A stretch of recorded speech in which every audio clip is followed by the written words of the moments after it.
Welcome to the Lessons from the Leap podcast, where we showcase visionary entrepreneurs and leaders, sharing their incredible journeys and inspiring stories. Let's dive into the show. Hello, and welcome to Lessons from the Leap. I'm your host, Ghazenfer Mansoor. On this show, I get to sit down with entrepreneurs, founders, and business leaders to talk about the bold decisions, pivotal moments, and innovative ideas that shaped their journey. This episode is brought to you by Technology Rivers. At Technology Rivers, we bring innovation through technology and AI to solve real-world industry problems. If you'd like to learn more about us, head over to technologyrivers.com and tell us more about your project. Today on Lessons from the Leap, we are joined by Dr. Joseph Valero. Joseph, welcome to Lessons from the Leap. Tell our audience about you, your background, how you got into this space. So all yours. Okay, thanks. Just thank you for having me on Lessons from the Leap. Excited to be here and talk about all these issues. My basically started as a clinical neuropsychologist. So I've been a clinical neuropsychologist for 25 years. My specialty has been traumatic brain injury and age-related disorders. Over the last 5 to 10 years, we've seen a growing need for age-related services. I really have specialized in it and had the pleasure to work with a lot of individuals that have different kinds of complex medical issues, but are trying to maintain themselves at home. So our focus, I should mention, I'm sorry, that I'm CEO of RES Home Care. We are located on Long Island in New York, Nassau and Suffolk Counties, and we provide services to individuals who have complex medical needs, age-related disorders, and are attempting to stay in the community. So I'm also very interested in technology, and sort of as AI evolved and developed, started reading a bit about it and becoming much more interested in it, and realized that it might have a role in helping deal with the oncoming issues that we're seeing in the demographic, in the aging population here in the United States and truly across the world. It's not just a United States issue.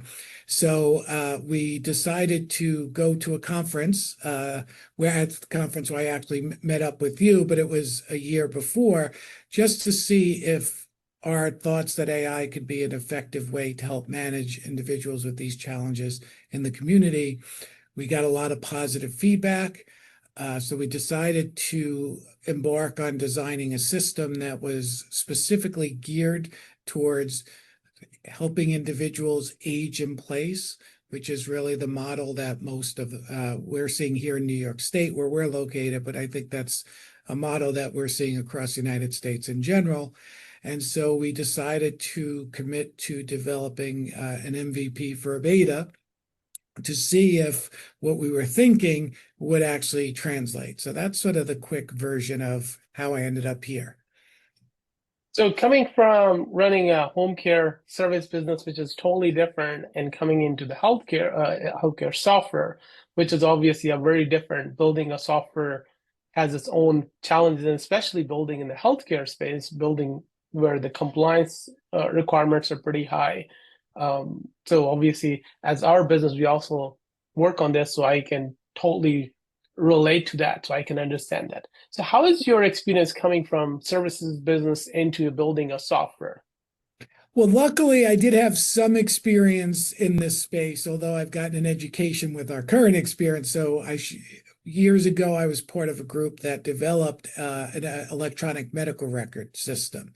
And so I had some experience with that end of it. But I will say that things have definitely changed from there. That was over 10 years ago. So, this time around, I think really one of the interesting things that we're starting to learn by doing all of this is really how important it is to have the interface be able to meet the needs of the individuals using it, not necessarily the ideas that we have for the individuals using it. And as we're embarking on the beta, one of the nice things has been we're able to field test it on actual individuals who are the target population that the system is designed for. But what we found as we've started putting people on the system is, wow, we have what we were thinking would be a good interface is not necessarily a good interface. And so really, I think that process of being able to somehow test it on the individuals who are going to use it, I think sometimes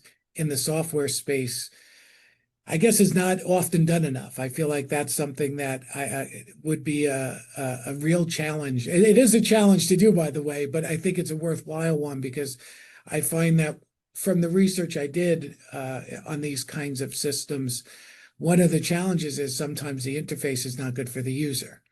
And so we got a big education just with the first few people we put on. So I think it's bridging that where the patient is to where the developers are and trying, and also the healthcare professionals as well. That's an additional challenge. So I think those two, I think, the human challenge is what I've started calling it.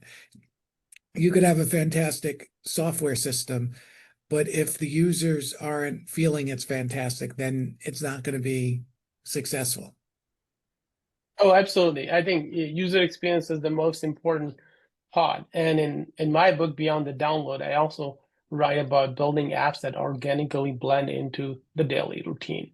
And in the healthcare, and I would say, in fact, in all the industries, there are many times there are people who are tech people are building it versus the people who are using. So you have to see what works for those users. Building something for senior is different from building something for kids or the millennials, because they all behave differently. They all react to things differently. So having an interface makes a huge difference, whether it's the phone related, whether it's about giving them the right even tool. Are they going to be using phone? Are they going to be using tablet? Are they going to be working on a computer? All those things do make a difference. So obviously, when it comes to, in your case, it's an older care, 70, 80 plus year old users. Are there any things that are highlighted that you may want to talk about, like in terms of building an interface for those users? Like, what specific difference did it make from when you were originally thinking of building versus when you started talking to these people and got a feedback of and then adding, and that's how you're building that trust and making it a daily use? Yeah, one simple thing that we're finding is, and I think this is where certainly AI has helped in terms of being able to build a system today that maybe 10 years ago you couldn't have done it, is having the ability to just have the individual talk as opposed to have to type, let's say, right? So that's huge. You also mentioned before, and I agree with you 100%, it has to be sort of part of their routine. There can't be a lot of new learning, right? So you want it to be skills that they already possess or things that they're already used to. And so the ability to interface with the system verbally is a huge asset, right? People are used to talking to their kids, to their grandkids, that's a big way, trying to eliminate that was certainly one big issue. The other thing that we noticed is, I think, and you mentioned this, right? So millennials might be different than Gen Z versus an older population. You can build a system that a younger person is going to go on and explore, right? They're going to go on and explore. They're going to point and click. They're going to figure it out if it's something that they want. The system, as we kind of have evolved it, is going to be much more directive. So it's going to offer options. It's going to guide the person as to what to do, as opposed to, kind of give them they can spontaneously do it, but we're finding they need a little bit more guidance. They get frustrated more easily if if it's not as clear, let's say. And I think with the older population, I think there does have to be some form of tech support. I think initially sometimes older people have definitely more fear, or they're a little bit less familiar with certain things, and so I feel like there has to be a tech support component. What we're noticing, interestingly enough, is we have a number of people, because our system could be helpful to someone in their 50s and 60s. That group needs a bit less tech support. They're more familiar. They're using iPhones. They're using computers at work.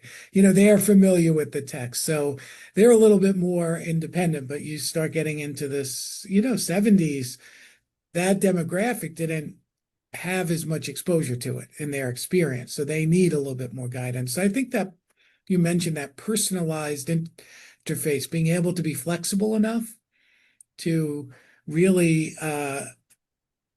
adjust the interface so it works to the individual. I think that's going to be the key. And I think that's where AI has some potential there. And the hub that brings patients, families, doctors all on one dashboard, right? So how do you present that data? Because data is key in a healthcare system. Not having the right data obviously will give you a lot of different insights. So, but when you present that data to those non-technical and technical, depending on who that person is, family members, while keeping it clinically valuable for the doctor as well. So how do you balance that? Because everyone needs a different data. Yeah, that's a great question. And then we're actually working on that now. The whole premise of the hub initially, because I'm a clinician at heart and in neuropsychology, we're trained to collect and analyze data, right? So that's sort of how we do our clinical work. My whole guiding principle on the hub is the right information to the right person at the right time, right? A caregiver might want different information than a physician or a mental health provider, right? Everyone wants certain information, and it's got to be accessible and meaningful. You use the right word. Just a flood of data isn't useful to anyone, right? So one of the things that we're building into the hub, and we're currently kind of working on this as we speak on the beta, is obviously the user is going to have their own, we're calling them dashboards, right? So there'll be a user dashboard. Then there'll be a caregiver dashboard. Then there'll also be a healthcare professional dashboard, right? So we're kind of designing the dashboards. And then part of the beta, what we're doing is we're actually having individuals from those cohorts use the system, give us feedback, and sort of shaping the dashboard to fit the needs of each of those cohorts so that way they can, hopefully we'll find out exactly what a caregiver wants, which is going to be different than a user, which is going to be different than a, physician, and hopefully be able to shape dashboards so that we get them the right information. And the right time will be, we have two ways of delivering the information to a professional. One would be, we're going to have what we call, and it's funny, this came from our experience as a home care provider. We have what we call grab and go binders, where for a client, if one of our workers is taking the client to the doctor, it has all of their basic information, all the things we think the doctor's going to need. So we take that there. So we're going to have the ability to print out something, a form for the doctor if, let's say, the person or the family member wants to take that information to the doctor. Or we're trying to design it so the doctor, if they're interested, could sign into the system and have access to the dashboard, plus all of the other information that's on that. Key there, of course, with healthcare is, because of HIPAA, all of this is driven by the user. So all of that only applies if the user gives consent. So the user is in control of all their data. They would have to, of course, allow everything that I just said to happen. I think one of the things that I've heard a lot and read a lot about in terms of these systems is people are concerned about the security of their data. So right from the start, we decided to make it a HIPAA compliant system. Okay. Well, yeah, that's the most important part. Without HIPAA, it's going to be challenging in terms of adoption. So now we're talking about the data. So as obviously, in order to show all the data to different users, you need to collect the data. And you talked about getting a consent from the user, but still that data is still coming from different system, because Hub is the one presenting. That data is still coming from these senior living home care agencies. So they need to be using a system so that they are willing to collect the data and share it in a seamless way, so that without having much friction. So do you see that as a challenge as you go out and bring in more agencies to be using the system, or what kind? Because there will be struggle in terms of getting that data. So Yeah, how so are you anticipating that? it's a great question, and it's very interesting. This year at the HIMSS conference where we met, one of the focuses on a lot of the seminars there was the fact that it is very difficult sometimes to get particularly healthcare professionals, caregivers, both who are overwhelmed, very busy, stressed out of their mind to adapt new systems, right? Because it's a lot of work on the front end, right? To be able to shift from the way you're doing things to doing something different, right? That's because in a sense, using the hub would be a change, for a lot of healthcare professionals. So we are seeing that one of the biggest obstacles to success, which is adoption of the system, is going to be solving, that problem, right? You have to be able to get people to see that spending the time to transition onto the system is an effective way to, deliver care. So I think the main thing that we are trying to get people to understand is if it's a caregiver, meaning let's say a son or daughter of someone who has some issue, that may be someone who's using it, or a healthcare professional, they both face the same issue. We in our field, it's caregiver burnout, right? It's people are overwhelmed, they're managing their own lives, they're trying to help people that have high level needs. And so our hope is that they'll see a system like this could actually take some of the stress off of them.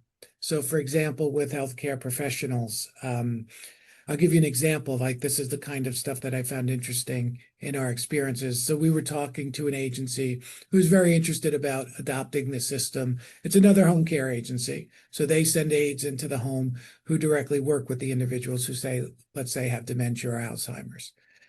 One of the big obstacles that they sometimes face is they have aides who are not exactly fluent, let's say, in English. So there's some friction between the caregiver, the actual aide that's in there, and the patient, and then the patient's family. Because, it's all about communication, right? And that's how we exchange information mostly. It's by communicating.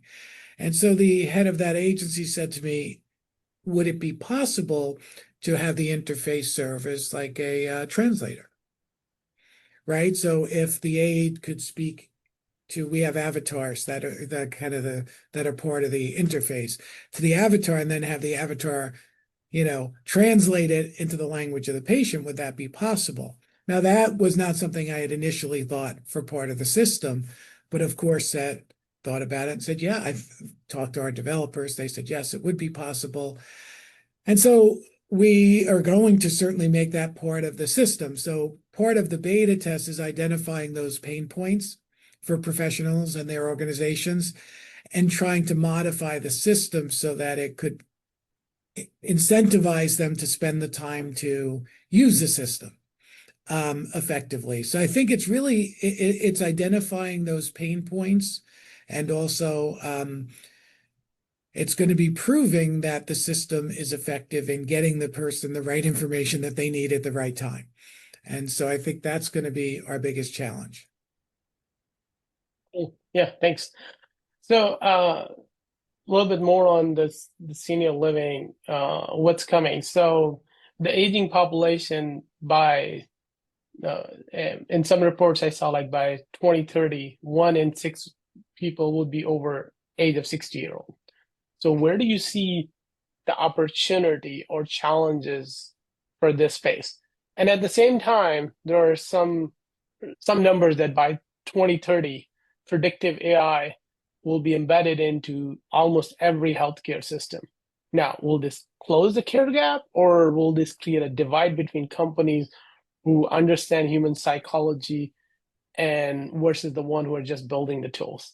I know a combined question. Yeah, but yeah, it's a fascinating question. Let's start with, I think, the demographic one, and then maybe we could shift to the predictive AI, which I find fascinating. So yeah, I will tell you, one of the things that motivated me to embark on trying to build this system was my work in the home care agency. So again, a lot of what we're starting to see now are families who don't qualify for, Medicaid, let's say, because Medicaid is typically the system that would pay for home care, particularly high level home care if someone has high needs. But, Medicaid is a system that is based on assets and income. And, some people will never qualify. So what we started seeing in our home care business, I should say that if you don't qualify for Medicaid, the only way to get home care is to private pay. Then you're paying out of your own funds, right? So that's the way it's primarily funded outside of the state agencies. So we were starting to see families that were not prepared. When you're young and you have a family, they tell you save for your kids' college, save for your kids, save for your retirement, but they do not tell you save for long-term care. And so we were starting to run into families who, when they saw the cost of what it would take to put an aide, let's say, in their in their home with their parent, it was pretty, it wasn't something they were prepared for. So one of the motivations was to build a system that would be able to reduce the cost of keeping someone independent in their home, right? That was and the idea is that a combination of technology and predictive AI might be useful in doing that. I think that we have and we hear it from the government when they talk about Social Security and Medicare. I mean, the governments are not prepared. I know New York State is trying to design programs to meet this need. That's where I'm most familiar.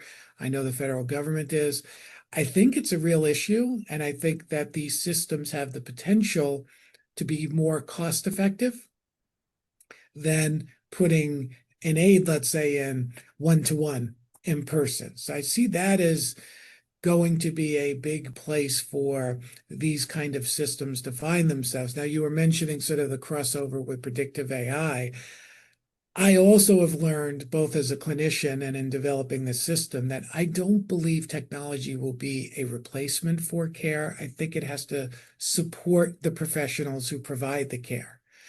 I also know that in healthcare in general, there's they're getting concerned that there's not going to be enough healthcare professionals. There's just not going to be enough professionals, whether it be home care or your primary care physician. There's not enough of them.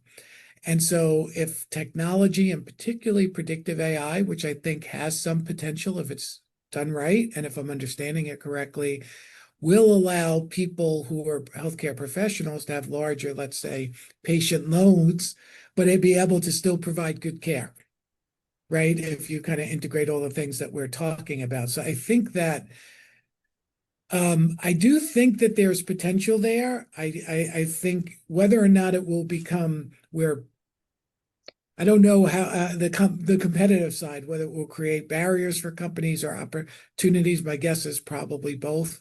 But I do think both those issues are going to coalesce probably in the next 5 years. Oh, thank you.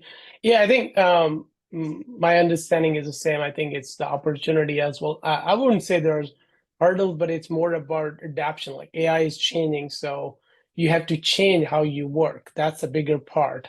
As with the new innovation, obviously the strategies, everything changed. As part of our work, we have built multiple predictive AI applications in the healthcare space where you have all of your personal health data, provide prediction, all of that. But do you present that as is? Obviously, that's itself is a challenge. You cannot recommend. And that's where the doctors come in. But we feel like it's helping the physicians as well in terms of getting a lot more insight into, because they have a limited time as they're reviewing the patient's data. They only have a little context. They're not going to go back 20 years that, oh, you had a tumor or something.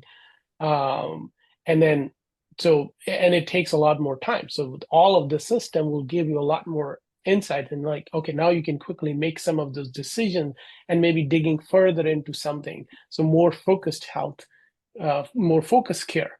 So again, that's my understanding of how things are moving. And I do see it's a huge opportunity. And as the physicians, as the people are more willing to adapt these, it's definitely going to make a huge difference.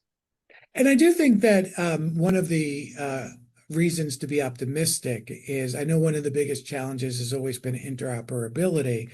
There's a lot of fantastic tools out there that if there's a way to partner and work together, I think can solve a lot of those problems. So it's funny that you say that. One of the partners that we're working with is a group known as Consolidated Health. So what they do is they have an app which will be able to integrate all of the different electronic medical records that a patient has. So you know how like you have different portals for different doctors. So they built an app that will go to the different portals and integrate the different information from each of those different portals into one electronic medical record. So our idea was on the hub is to partner with them, which they're very open to. And then it's interesting that you say that. We can then connect the present data that we're collecting on the hub with their context, with all of their other medical records, use AI to do a lot of that basic work, summarize it, and then present that to the physician as a package, right? And I think that goes to exactly what you were speaking of, right? Now that physician can make a better decision because they have the context, they have the present data, and actually it saved them all of that, because no physician would have the time to do all of that. True. Yeah, and I think those EMR proxies, yeah, there are many more coming. So that's a great way of just connecting with all the different EMR and EHR systems. So while we're on the topic of the tech, I just have one more question for you.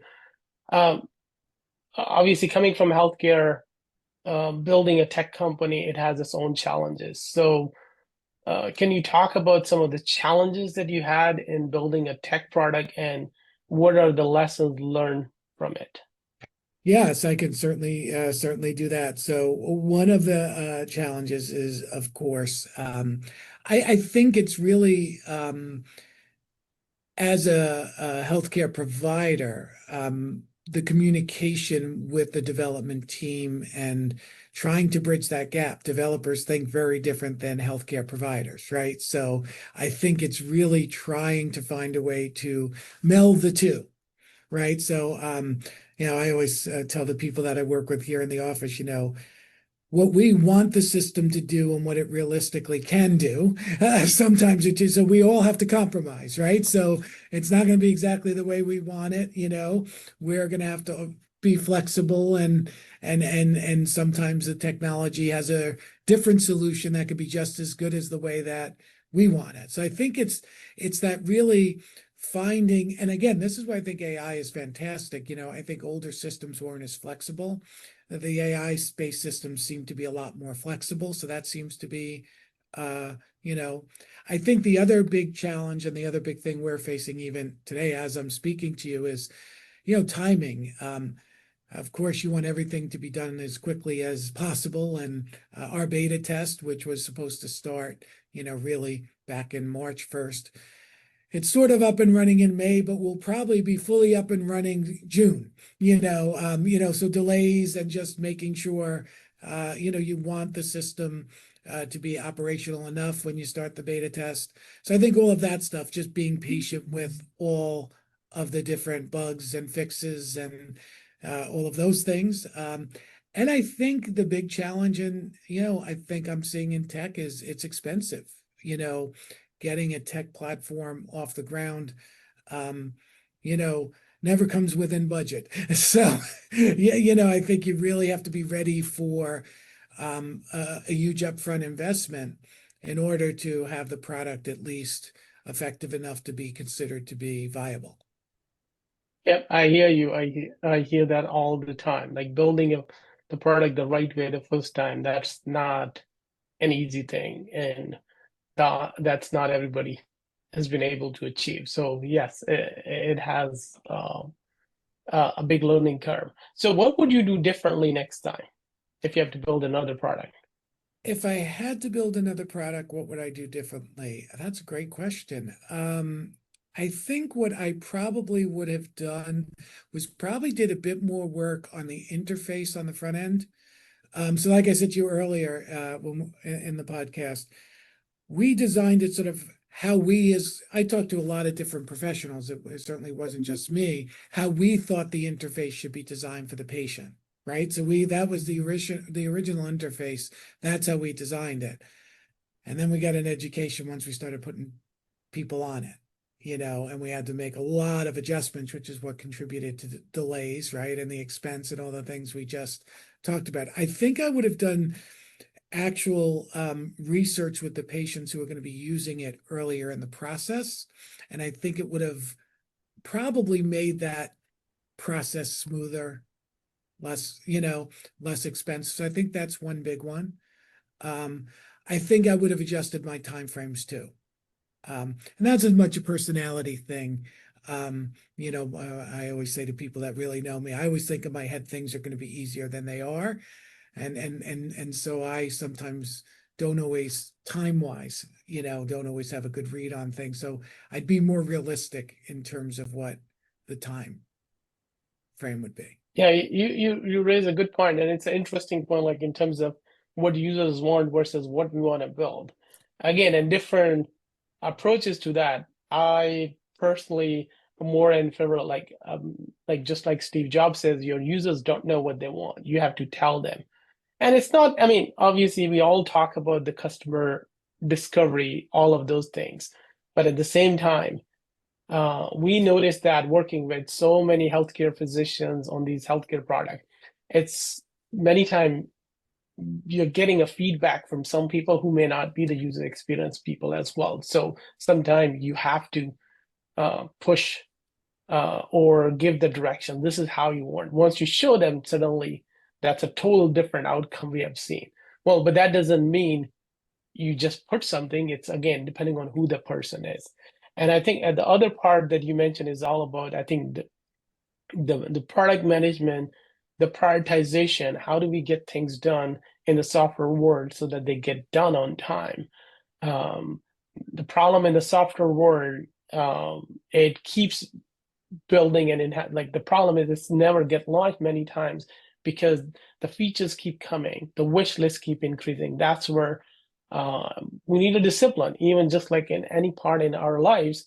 If we keep doing everything, if we have 20 things on our plate, we're not going to put a focus on anything and we're not going to achieve anything. So it's important to have those priorities defined, define the scope, and be disciplined in terms of launching that, even if that means two important features that you really wanted, but really in order to launch for the product, it is important that we launch and then gradually enhance. Because as you build the product and you launch with small features, now you're giving your customers an excitement because now every 2 weeks you are releasing something so they start using it because now they're saying this is not something you build something for a year and now there's no changes coming for 6 months. So having that discipline makes a huge difference in terms of how the product is visible. And I talk that all out in my book as well, because in order to have the retention, that's important part that you slowly release things, even if you want all of those features.